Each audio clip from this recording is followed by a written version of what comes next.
ఇప్పుడు రోజక్క లాంటి వాళ్ళు, ఇప్పుడు శ్యామల లాంటి వాళ్ళు వీళ్ళని తీసుకొచ్చుకుంటు కదా. ఇప్పుడు శ్యామల గారు కూడా వచ్చి మాట్లాడుతుంది, ఏం మాట్లాడినా ఎవరికి నచ్చట్లేదు.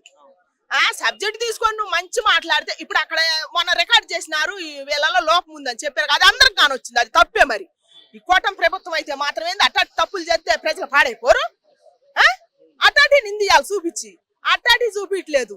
ఏదో మా గురుకుల పాఠశాలలో జరిగింది చూడు, అది శాఖగా పెట్టుకొని వాళ్ళ ఇష్టం వచ్చినట్టు మాట్లాడుతారు. వాళ్ళకి మాట్లాడతారు రాలేదో మరి ఎట్టట్నో. అప్పుడు జగనన్న పరువు పోతుంది. జగనన్న కోసం పార్టీ ముందుకు తీసుకురావాలంటే పార్టీ పరంగా ఏమన్నా వీళ్ళ పార్టీలలో లోపాలు ఉంటే వీళ్ళు ఏమన్నా చేయకపోతే అవి తీసుకురావాలా. అది కాకుండా మీరు పైకి రావాలని మిమ్మల్ని జగనన్న అభిమానించాలా, మీకు పార్టీలో ఉండాలని చెప్పి మీ సొంత విషయాలు మీరు మాట్లాడితే మీరే లేస్తారు. కానీ జగనన్న లేస్తాడు? జగనన్న ఎప్పుడు వెళ్తాడు? ఇంకా అసెంబ్లీకి కూడా వెళ్ళట్లేదు కదా, దీని గురించి ఏం చెప్తారు? జగన్మోహన్ వెళ్తే బాగుంటది. జగనన్న అసెంబ్లీకి వెళ్తేనే బాగుంటది. ఆయనే వెళ్ళాలి.